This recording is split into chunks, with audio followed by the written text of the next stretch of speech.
Morning everyone, Country Morrow. Welcome back to the channel. Sweet potatoes. This is part of what we'll be doing today.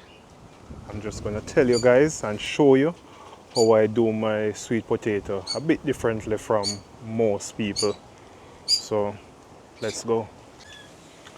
So last season when I harvested my potatoes, I went ahead and put back about 5 of them in the ground right away.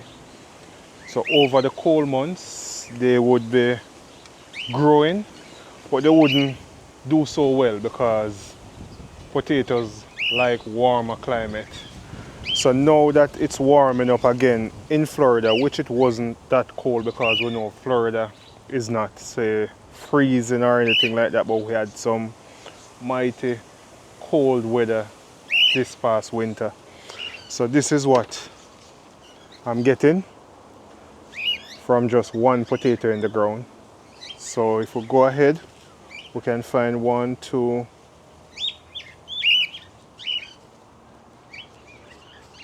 16 slips we can get from this one potato.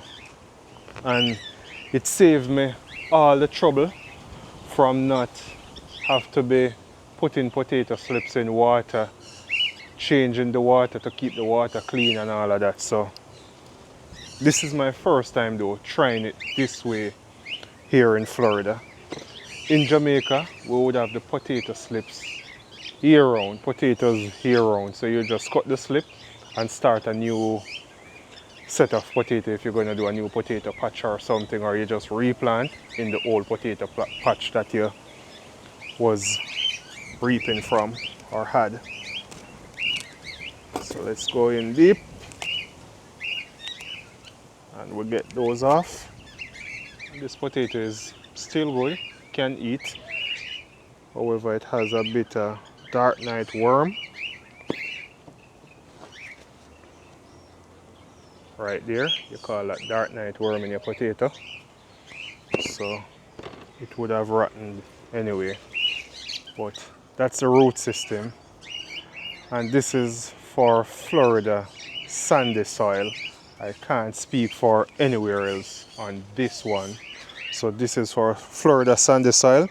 You can just put your potatoes in the ground over the cooler months, December, January, and by the end of March, this is what you'll be getting. So it's another way to start your potatoes. So I have 2 crates right here, which I went to Home Depot and picked them up.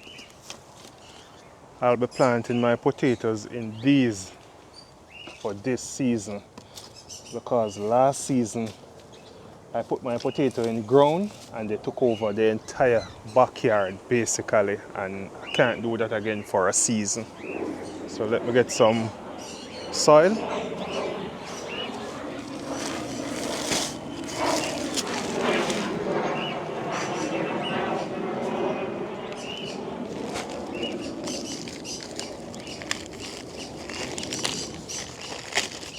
Guys, I'm filming a bit late. Now it's about 11 o'clock in the morning. So you're gonna be hearing a lot of plane traffic because I live close to the Orlando International Airport. Well, not too close, but about 25 minutes away. But it's like a road is over my house.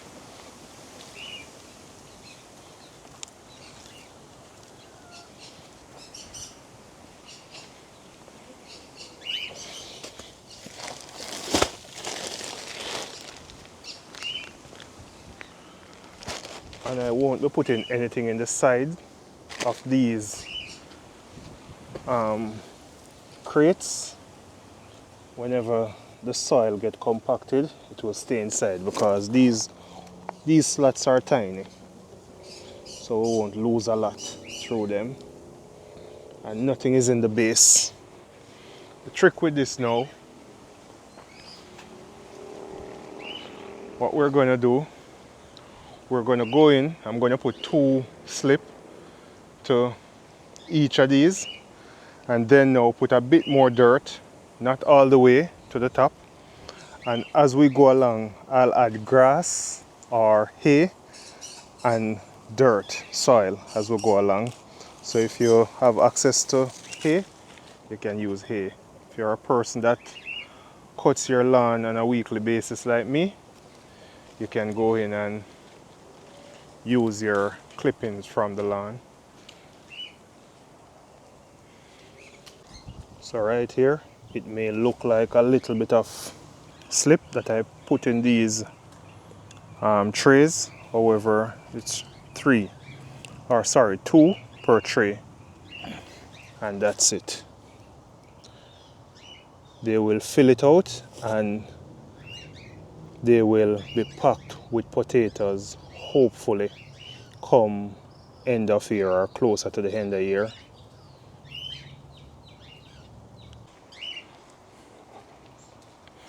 So now, after planting these, now is when I will go in with the rabbit manure and sprinkle it all over. I'm not going to mix it into this one because everything is going to soak down after a while, and these have quite a long way to go in these crates. So I just go in with the rabbit manure and continue watering them, and they will come. They will come. And I try to keep clean rabbit manure, hence I don't give my rabbits hay, because I don't want to sell anyone rabbit manure and then when they're using it for potting purposes or indoor plants, they're getting weeds in their plants. So I feed my rabbit strictly pellet and leafy greens like the Spanish needle, and those are the grass bush type greens that I show you guys. But I don't go with the hay because a whole lot of seed comes out in your rabbit manure, and then you will get all of those seeds start germinating in your potting mix or in your yard, your garden, and that is going to be a problem for you. So it's like you're getting rabbit manure from me to go and start weed treatment. No, I don't want to do that. So I keep my rabbit manure clean to sell when I'm selling it. So these are the tomato suckers or limbs. Well, today is a very windy day, guys, so bear with me. These are the tomato suckers or limbs that were planted on Monday. You realize blossoms are still there, have blossom. I think I saw one with a fruit on it. This one has some tiny fruits on it right there. So they're doing well.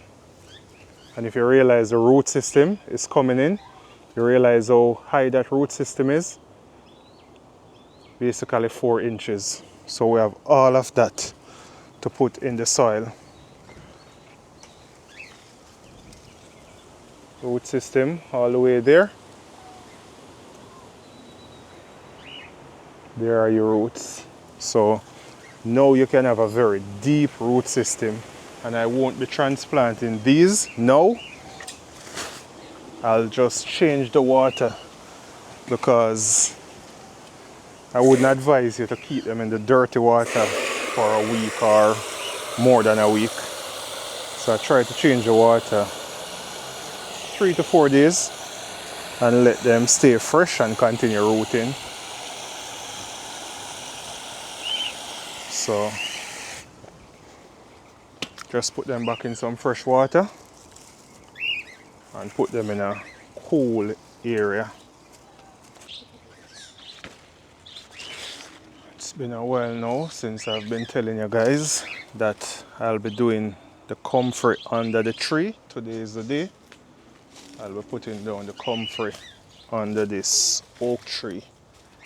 because comfrey really does well in these situations underneath trees and all those things. Here's where your comfrey will thrive. Will thrive the best once it's under a tree with deep root system. So we're going to drop our comfrey here.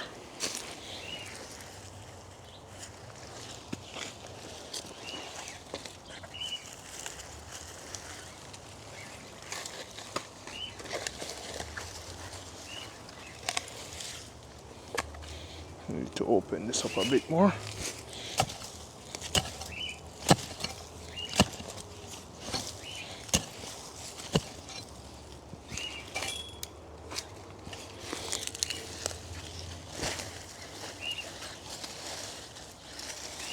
Right here is where I put the comfrey.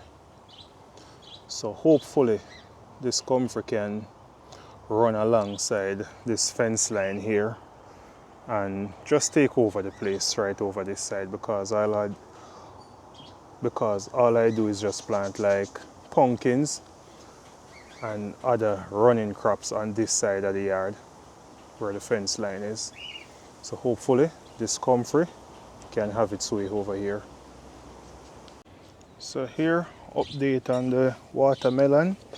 So we have watermelon here. We have this, which I'm going to try and turn it on the pergola, the lattice side of the pergola, for it to grow and come over. All of this that you see here, it's watermelon.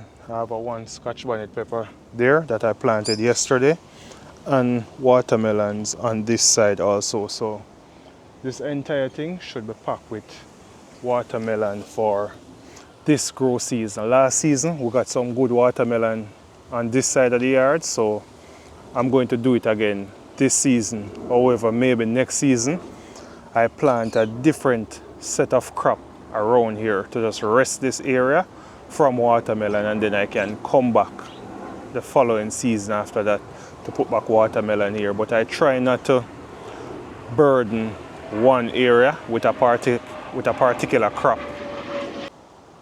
These are the two beds that I planted about 2 weeks ago, and I told you guys that I will update you.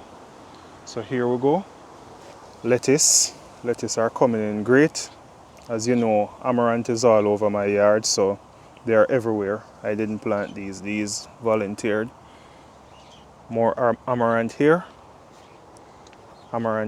and if you notice, guys, nothing is eating up my amaranth leaf. I already tell you guys my secret. This is a volunteer tomato that came from seed that I'll just keep and see what it's all about. And these are the beds that were basically blanked two to 3 weeks ago. This is what you get when you prepare your soil properly for the grow season.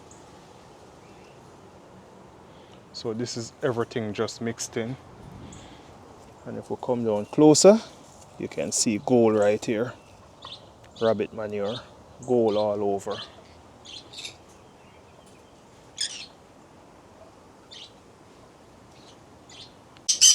Okay, so inside here we have the rabbits, as you guys may have seen. Next week, that's the week of the 1st of April, we'll be putting out our New Zealand does. I'm not sure if I'm going to put out this Tamok buck up here, but I'll be putting out the New Zealand does. So I have a few people reaching out to me already for rabbits, and I'll update you guys on when those rabbits will be ready. However, I'll be having New Zealand first, and Tamok is coming also maybe a week or two after the New Zealand, but I'm putting in the New Zealand before the summer months so that they can really beat the heat. Tamoks are here. People keep asking me again about rabbit manure. guys, if you're reaching out to me about rabbit manure right now, I hardly have any rabbit manure right now, because other than people on my YouTube channel that is reaching out for rabbit manure, other people within my community are buying rabbit manure from me. So it's like my hands are full.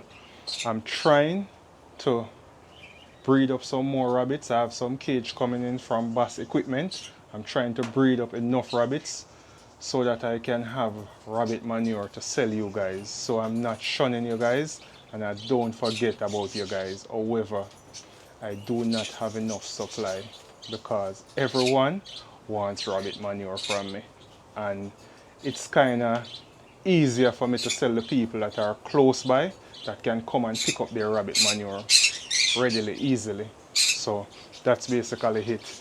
I have the 5-gallon bucket here, and this is where I keep it. So this is rabbit manure in it all the way. So this filled with rabbit manure, $20. If you take your own bucket, it's $15. However, a full bucket of rabbit manure, you just come bare hand, $20. And I think if you go on Etsy and Amazon, the 2-pound bag is for either $10 or $8, something like that. You're getting a whole 5-gallon bucket for $20. And when you're done, you can plant in your 5-gallon bucket. That's how easy Country Mar is making it. So basically for rabbits, I hear people complain about their rabbits turning over things. What I do with my rabbits, let me take you closer. Alright, so for my rabbits, what I do, I give them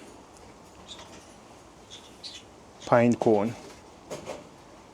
So you can see how they eat this one all the way down. You keep them occupied with these things. If you're in a place where you can get coconut, dry coconut husk, you can give them the coconut husk also. But this is how I set up my system. Quite simple. When the urine falls, it runs all the way down and drop in that bucket right there. For the manure, I empty the urine from the bucket before, then I shear the manure all the way down into the bucket and then dry it and store it for sale purposes. This is a doe that I'll be putting out. All of these will be put out for the first time. So this is a doe that I'll be putting out. That's a buck over there. So this dark doe will be going with that brown buck, or this black doe will be going with the brown buck. And these are 2 New Zealand white. All of these are purebred, by the way. That buck, this doe. So I'm keeping it that way for these. Over here now, that's a big Tamok girl up there, but she's still young and I'm not going to breed her before time.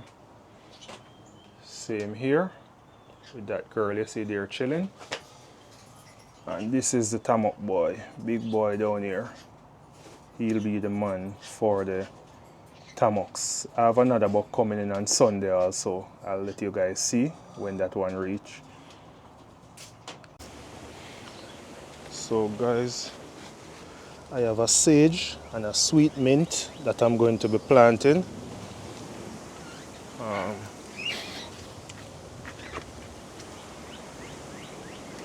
I'm just going to mix a simple potting mix where I'll be putting in some rabbit manure. Turn the camera a bit. I'll be putting in some rabbit manure. Oh, should have on a mask or something. That's okay.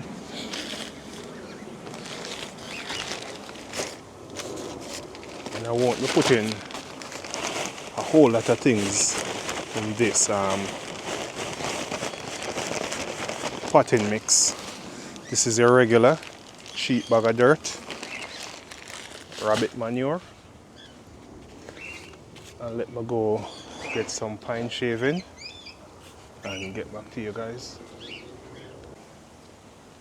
So here's everything. So we went in with the rabbit manure, the soil mix. Now, as usual, you guys know I have to put in some char in it, so I'm going with the coal. Just gonna break them up.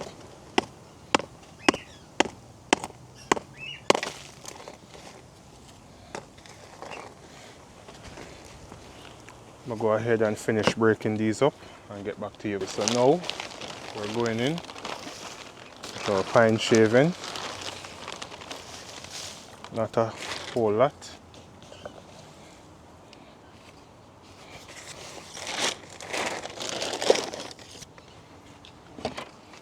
And we're gonna mix in everything.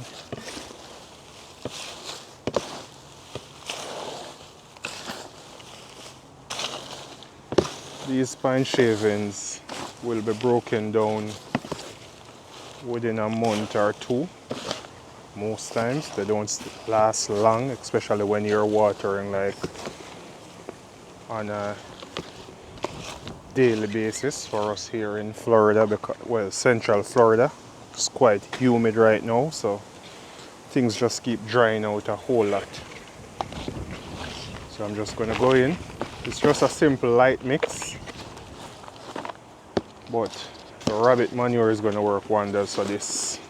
I just can't say enough about this ever since I've been using it. You can find other manure that can work for you. If you're close to like a goat farm, you can get goat manure. For me, cow manure is a bit heavy for your potting plants. Cow manure is quite heavy. However, you can use it. But for these things, your small crop, your cabbage, lettuce, and all these small crops, I would go for like rabbit manure, deer manure, something of a lighter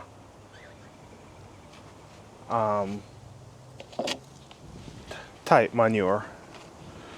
If it's a pastured cow, like a grass-fed cow, yes, I would go for those type of manure.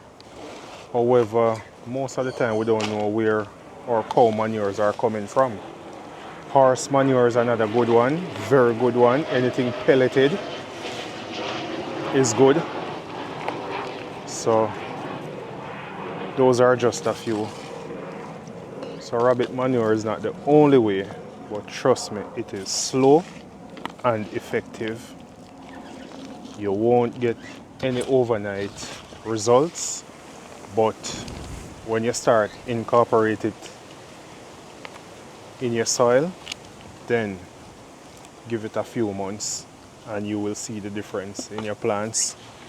So basically it's just a short one from Country Mower today, guys. So that's it from Country Mower today. It was a short one. Next week coming up, I'll be doing some rabbit box video on the size rabbit boxes that you need for your breeding dose and also dimensions. So I'll do a full series on that next week for people rearing rabbits, because I see some people kind of doing things the hard way, let's put it that way. So Country Mower Day, God bless you all, take care, stay safe, happy weekend, cheers.